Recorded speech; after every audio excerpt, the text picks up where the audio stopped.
Agatha, sudah lama menunggu ya. Maaf aku lama, tadi di jalan macet. Tidak apa-apa, aku juga baru sampai. Ngomong-ngomong, kenapa kamu tidak pakai masker? Kan sekarang sedang wabah virus corona. Kamu juga tidak pakai masker. Oh iya aku lupa, tadi aku buru-buru jadi aku lupa. Memangnya seberapa berbahaya corona itu? Paling itu cuma virus biasa aja. Corona itu berbahaya, dikarenakan penyebaran yang benar-benar cepat, dan penyebarannya yang begitu mudah, sehingga di kalangan usia berapapun, bisa kena virus itu. Begitukah? Bisakah kau jelaskan padaku, tentang bahaya corona itu? Penyakit virus corona atau COVID-19 yang merupakan singkatan dari Coronavirus Disease 2019, adalah penyakit menular, yang disebabkan oleh virus corona yang baru-baru ini ditemukan. Menurut WHO, tanda-tanda seseorang terinfeksi coronavirus termasuk gejala pernapasan. Gejala mirip flu akan menghadapi penderita seperti demam, batuk peradangan, sesak nafas dan sulit bernapas. Coronavirus menyebabkan infeksi di hidung, sinus dan tenggorokan bagian atas. Coronavirus juga menyebabkan lemas dan batuk kering. Pada kasus yang lebih parah, infeksi ini menyebabkan pneumonia, sindrom pernapasan akut, gagal ginjal hingga kematian. Coronavirus tersebar ketika kau bersentuhan dengan cairan dari mulut penderita. Kamu dapat terjangkit virus ini ketika terinfeksi dari batuk dan bersin penderita, menyentuh wajah, setelah terkontak dengan cairan dari mulut penderita, atau menyentuh barang yang telah ada cairan dari mulut penderita. Pertumbuhan corona di negara Indonesia juga merupakan salah satu pertumbuhan tercepat di dunia. Hal dikarenakan orang meremehkan virus ini, sehingga mereka lebih suka berkumpul-kumpul tanpa mementingkan social distancing, dan tidak menaati protokol kesehatan yang sudah diberikan oleh pemerintah. Para dokter yang menangani pasien corona atau COVID-19 melakukan segala upaya bagi penyembuhan pasien. Namun, di sela kesibukan dalam menjalankan tugasnya, para dokter dan tenaga medis lainnya juga wajib melindungi diri agar tidak terpapar virus corona.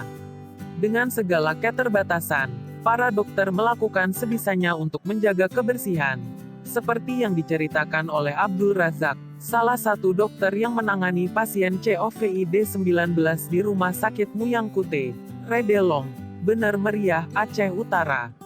Menurut Razak, saat ini dirinya memiliki kebiasaan baru yang wajib dilakukan, yaitu mandi dan ganti baju sebelum pulang ke rumah. Menurut Razak, setelah selesai dinas di rumah sakit, dia langsung menuju ke klinik tempat ia biasa menjalankan praktik dokter. Setelah itu, Razak mandi di klinik dan langsung mengganti semua pakaiannya.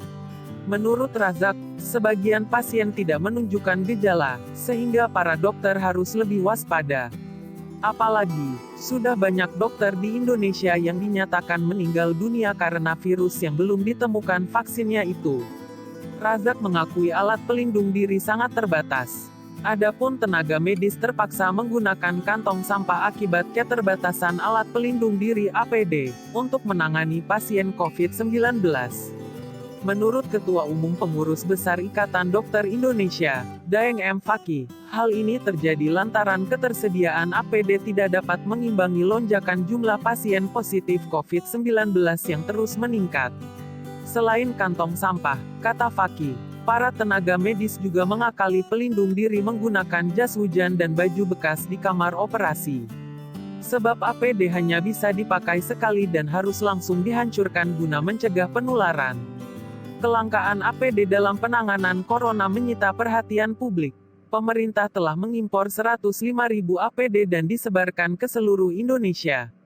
Namun jumlah itu disebut masih kurang karena jumlah pasien kian bertambah. Tenaga medis diwajibkan mengenakan alat pelindung diri atau APD, lengkap saat menangani pasien corona COVID-19. Namun, tidak sembarang APD. Gugus Tugas Percepatan Penanganan Corona COVID-19 telah mengeluarkan rekomendasi standar APD berdasarkan 3 tingkatan perlindungan. Kepala Pusat Data Informasi dan Komunikasi Kebencanaan BNPB Agus Wibowo menyampaikan, dilihat dari lokasi dan cakupan, rekomendasi standar alat pelindung diri tingkat perlindungan ketiga diperuntukkan untuk ruang prosedur dan tindakan operasi pada pasien dengan kecurigaan atau sudah terkonfirmasi corona COVID-19. Agus juga menerangkan, APD yang sama tetap melekat pada dokter dan perawat pada kondisi yang memungkinkan terjadinya aerosol pada pasien kecurigaan atau sudah terkonfirmasi corona COVID-19. Tenaga medis yang menggunakan alat pelindung diri pada tingkatan perlindungan ketiga, yaitu dokter, perawat, dan petugas laboran. Alat pelindung diri pada tingkatan perlindungan kedua digunakan oleh dokter, perawat, petugas laboran, radiografer, farmasi, dan petugas kebersihan ruang pasien COVID-19. APD pada tingkatan ini digunakan saat tenaga medis, dokter dan perawat, di ruang poliklinik, pemeriksaan pasien dengan gejala infeksi pernapasan. Alat pelindung diri tingkatan perlindungan pertama merupakan APD yang digunakan pada lokasi atau kondisi yang relatif kurang berisiko. Jenis APD yang masuk kategori ini yaitu berbagai macam masker, sarung tangan kerja maupun berbahan karet sekali pakai serta gaun khusus. Ternyata kamu tahu banyak tentang virus ini ya. Aku banyak membaca berita tentang corona, serta aku mempelajari tentang cara kerja virus ini. Sepertinya aku akan mulai menjaga kebersihan, serta selalu menggunakan masker setiap keluar rumah, karena virus ini sepertinya bukan penyakit yang main-main. Iya, aku juga akan lebih menjaga kebersihanku, serta mengenakan masker.